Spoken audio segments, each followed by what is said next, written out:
Welcome to Jamaica Magazine. I'm your host, Theodore Henry. Did you know that many of life's failures are people who did not realize how close they were to success when they gave up? Come, we have another stimulating show for you, and it starts with the news.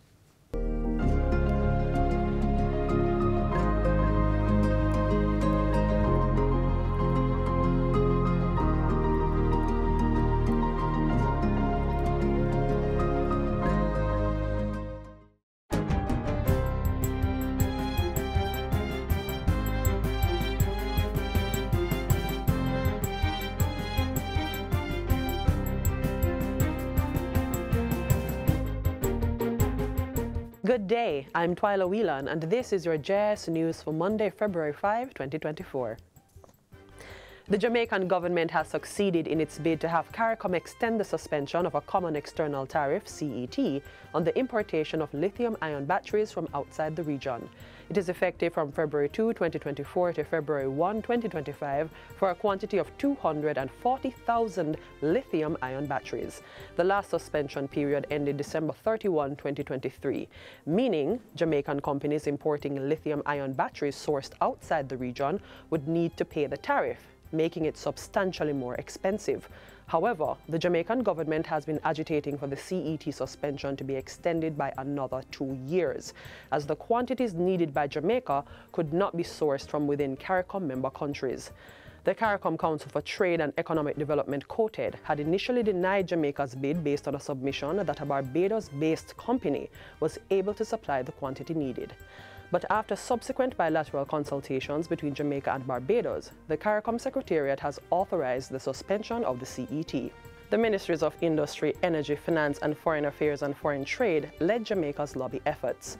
Industry Minister Senator Aubin Hill says it is a win for the country's renewable energy sector and will contribute significantly to Jamaica's overall commitment to a greener and more sustainable future. He says Jamaica will continue to monitor the industry and utilize the mechanisms available under the revised Treaty of Chaguaramas to verify and determine regional capacity to supply the product in the coming months. To benefit from the 50% fare reduction on JUTC buses, which takes effect April 1, commuters will need to get the company's Smarter card. In addition to the reduction, passengers will also receive the benefit of 3 free rides. This applies to both current and new cardholders. JUTC regular fares were already reduced from $100 to $70 on January 1, while the fare for children moved from $30 to $25 and pensioners saw a cut from $40 to $30. The regular fare will be further lowered to $50 come April 1 for a total 50% reduction. However, while speaking in Parliament recently, Transport Minister Darrell Vaz clarified that it would only be accessible to those with the JUTC Smarter cards. He says the move is in support of efforts to create a comprehensive cashless system at the state-owned bus company.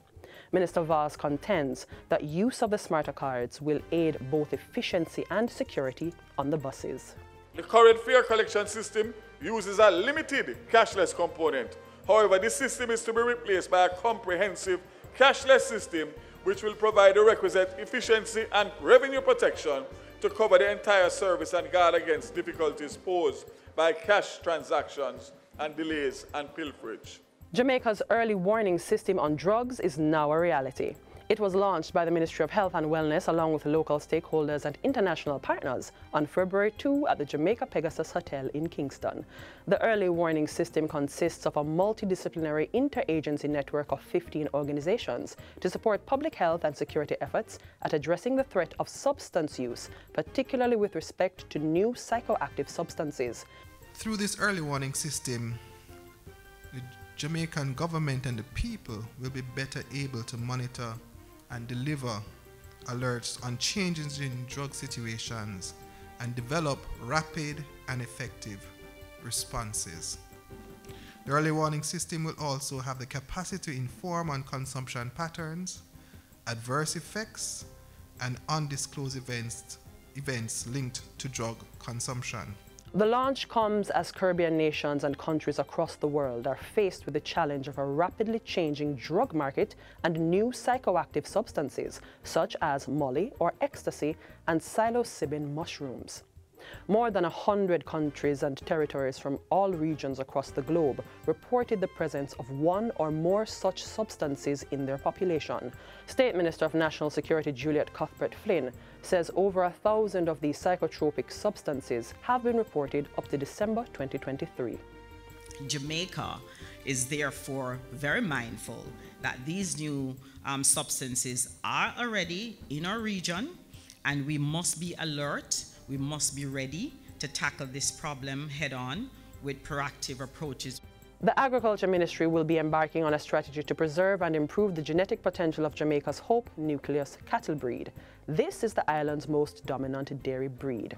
Portfolio Minister Floyd Green says the project, which will be based at the Bodles Research Station, will seek to maintain the local cattle herd while minimizing genetic degradation. This project's overarching goal is to restore the herd's functionality and to restore its functional capacity by implementing a genetic evaluation system.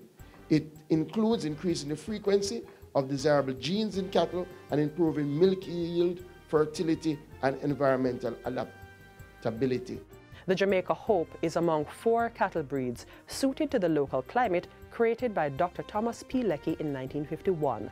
The others are the Jamaica Red, Black, and Brahman. Minister Green says it is important to carry on this tradition and expand past initiatives to effectively maintain the cattle population. He was addressing a recent press briefing at the ministry's headquarters on the Hope Complex. And finally, fishermen will now witness a shorter turnaround time in getting their licenses renewed thanks to a new fisheries licensing and registration system. During his ministry's recent quarterly press briefing, Minister Floyd Green announced that the system would feature a completely digitized licensing and registration procedure.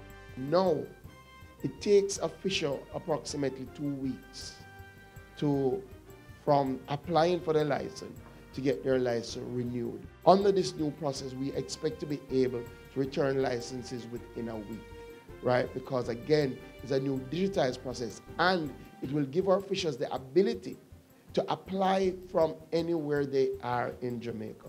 They won't have to go into a physical space to have the application done. The initiative will be executed through the National Fisheries Authority along with the Transformation Implementation Unit, TIU. The minister is advising fishermen to renew their permits early and not wait until they expire. And that's it for JS News Today. I'm Twyla Whelan. Thanks for watching.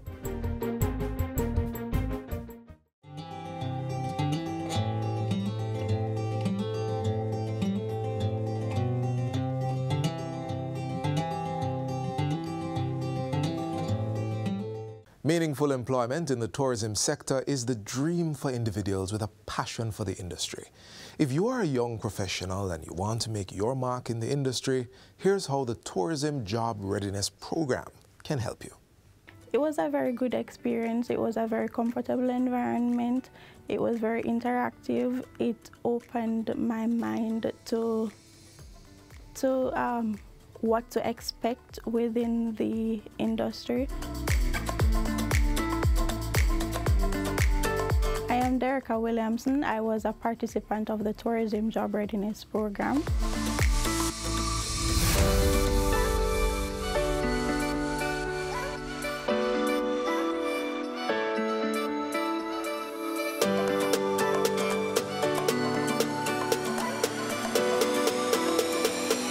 I participated in this program December of 2022, where I received a double certification under American Hotel and Lodging Association, along with HEART, NSTA Trust. So I was certified as a hospitality team member. The Ministry of Tourism designed the Job Readiness Program to help the sector recover from the labor fallout caused by the COVID-19 pandemic. It was rolled out in November 2022, with the first cohort receiving free certified training in hospitality, customer service, health and safety, and other areas. Director of the Jamaica Center for Tourism Innovation, JCTI, Carol Rose Brown, explains how the program prepares persons for employment in the industry. The Job Readiness Program had 2 components. The HEART NSTA Trust is one of our partners. They developed a job readiness program for the tourism sector specifically. candidates are invited to take that course, and at the end of it, they'll have an NCT vet certificate. The second part of the course, people were able to take one of two courses, either a customer service course or a food safety course. And at the end of each of those courses, they'd have a certificate from the American Hotel and Lodging Educational Institute, who is another of our partners, our international partner in this regard. So at the end of the job readiness program, which is over 3 days, 3.5 days maybe, candidates will have at least 2 important certifications in tourism. Ms. Brown says there was positive feedback on the first cohort, but they wanted more participants to sign up and complete the training.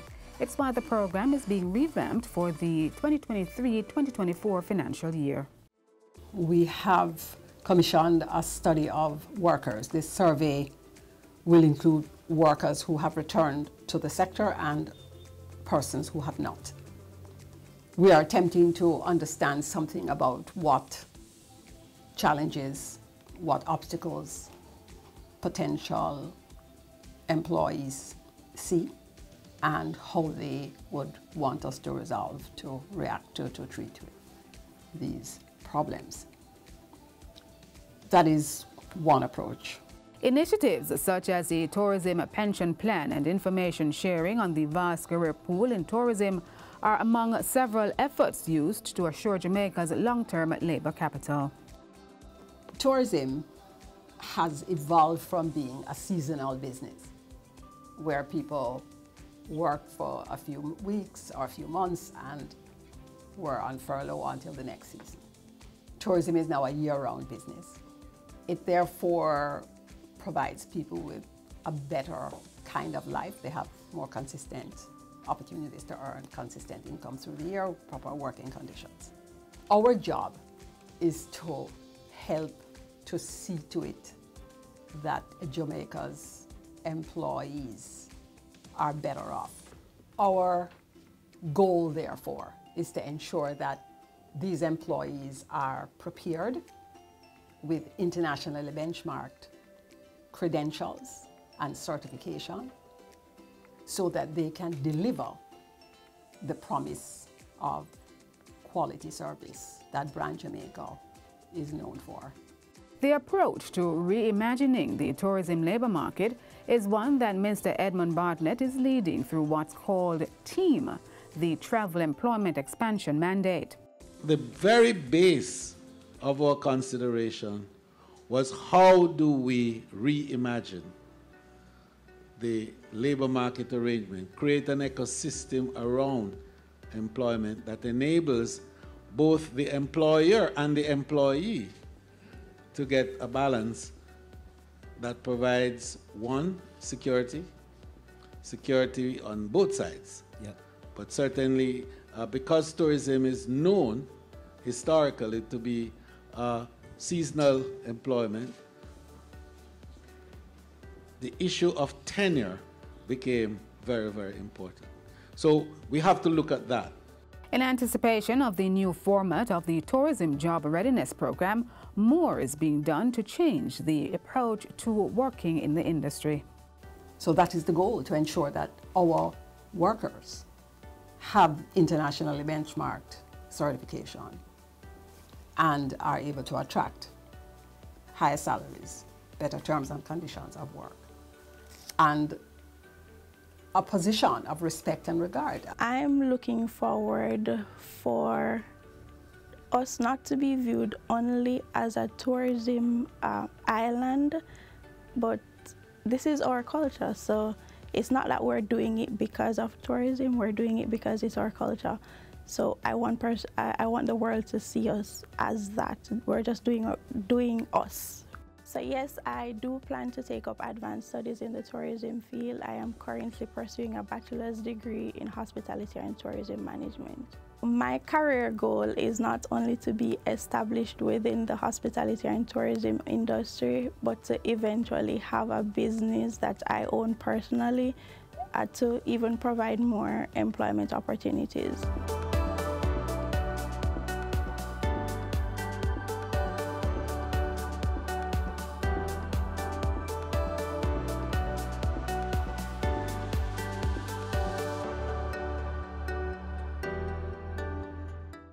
Hi, I'm Paula Ann Porter-Jones. Some people know me as broadcaster, some people know me as writer.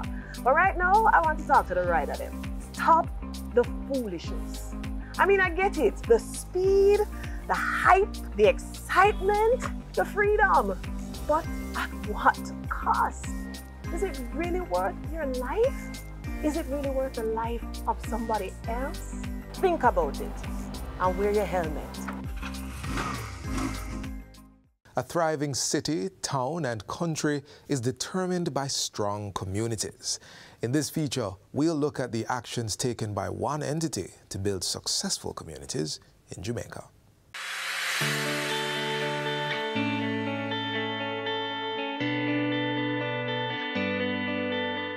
A place to call home, blooming with opportunities for growth and progress.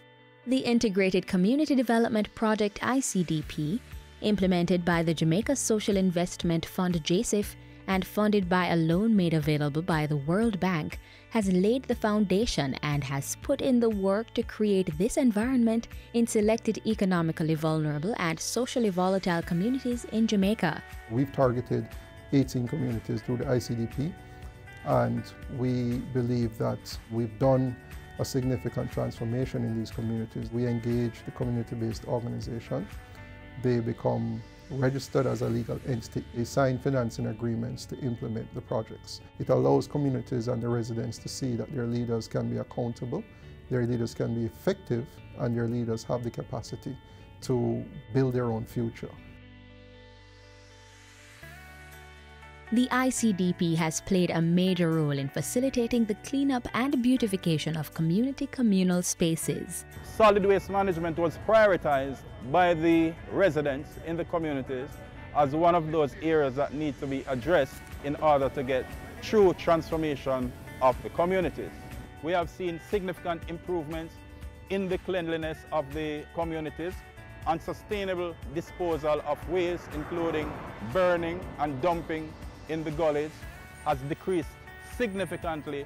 Working as an environmental warden, we pick up the garbage, we store it where we're supposed to put it, and we talk to the residents in the community. Said, you must not throw the rubbish on the road. You just put them in one bag and put them at the drum that JSIF provided.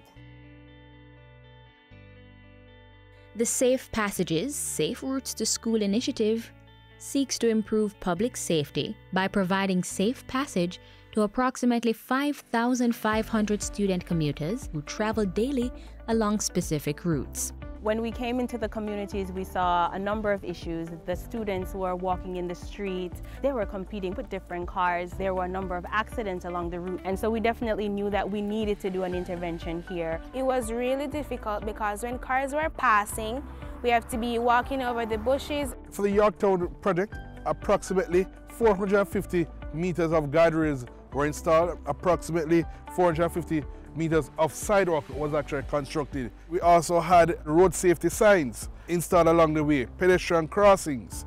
We also have murals. We also did a bus stop. We can walk safely. The railings protect us from the cars.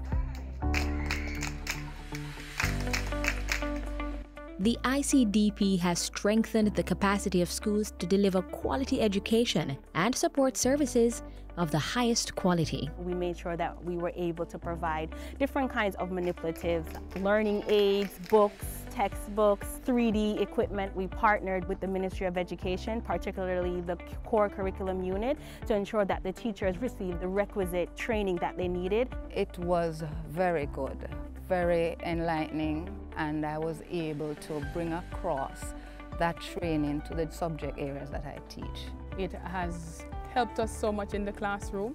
We have been able to practically demonstrate using the manipulatives that we have gotten from JSIF. A lot of our achievements, whether for literacy, numeracy, or the whole holistic development, as well as the ambience of our school, is because of JSIF. The ICDP also provided much-needed support to small business operators facing economic challenges through its Enterprise Development Grants. The Enterprise Development Grant component saw funding being channeled to 170 micro-enterprises across 7 communities. And these enterprises benefited from equipment and supplies. They also got business development training. I received a stitch and serge, and I received a straight stitch, and I received a cutter. It changed my life that I can do my things on time. And I can employ more people that can make you earn more. The story of ICDP is a story of transformation, not only in terms of the physical environment, but also some of the non-visible things like the transformation of the people and how they collaborate to produce and to contribute towards their own development. JCIP is an organization that comes to help poor people. You are so good to us, JCIP. We love you, JCIP.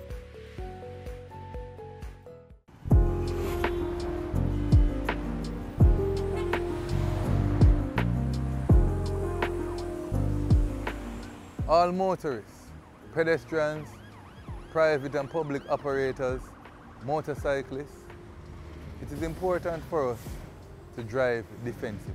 Driving defensively saves lives, and we know that lives are most important to each and every one of us.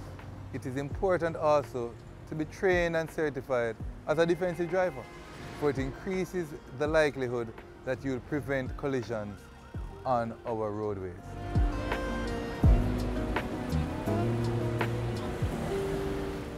Knowing what to do during and after an earthquake is crucial to the safety and security of family members and friends.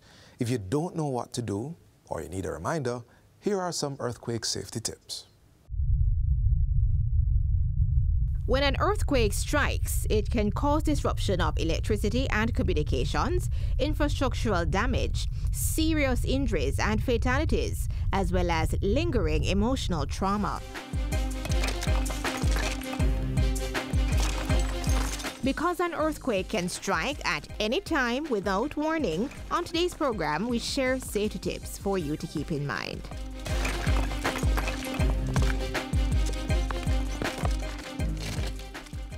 It is very important to know what to do before, during, and after an earthquake to ensure we stay safe.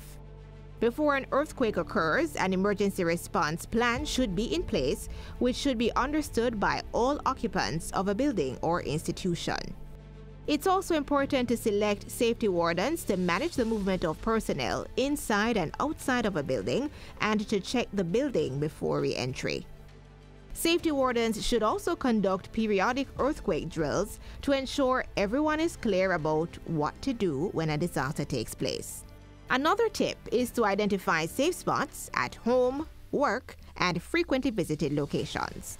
These spots include under sturdy tables or desks, structurally sound or strongly supported doorways, and inside of a small room or hallway. Parents and guardians are also encouraged to talk to their children about natural disasters and steps they should take to protect themselves. It's very important that our teachers and our parents have this conversation with our children. This is a very important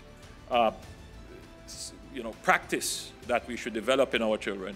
And indeed, right across our public and private sector, it is a requirement that you have safety wardens appointed in your institutions. You should now be carrying out your drills and being prepared. Whenever an earthquake occurs, it normally stirs up strong feelings amongst persons who experience it. These feelings are sometimes manifested in depression, anxiety, stress, difficulty breathing, chest and muscle pains, feeling faint, dazed, lightheaded, or angry, as well as stomach aches. We recommend to Jamaicans who may be experiencing those symptoms to, firstly, they can consult their doctor, whether in the private or public space. But there are other less intense ways to manage these types of mental wellness or mental health challenges. Talking to a friend or family member, I encourage others to remain safe, getting rest, reestablishing a return to routine, and just asking for help if you need that help. The precautions that you should take during an earthquake will be determined by where you are when the shaking begins. during an incident of this nature, we know it gets a little bit dramatic and persons want to call each other, but we are asking persons not to use cell phones during these kind of incidents unless it is absolutely necessary. Desist from making prank calls to the emergency services such as the police and the Jamaica Fire Brigade. What it does is tie up resources that are needed elsewhere, and so it makes our job that much more difficult. If you are inside of a building, use the drop, cover, and hold technique and stay put until the shaking stops. If you are outside, stay at least 10 feet away from any building from which window, glass, and other debris could fall. Move away from trees, streetlights, and power lines. Crouch down and cover your head. If you are in a vehicle, park in a location away from trees, wires, buildings, bridges, and overpasses. Stay where you are with your safety belt fastened until the earthquake is over. Never stop under or on a bridge.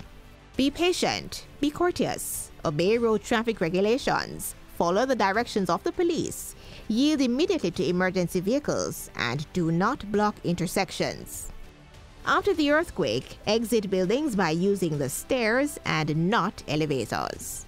Inspect buildings for cracks, shifts in pillars, posts, and other beams and structural members, and seek a professional assessment if there is any damage.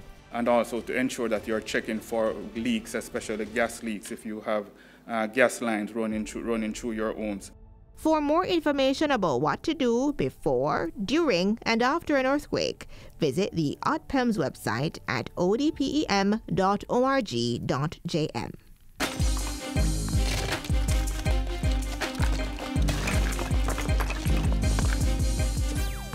Thank you for being with us on Jamaica Magazine. Join us again tomorrow for another interesting journey.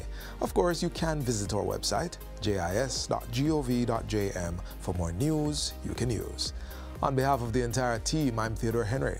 Thanks for watching.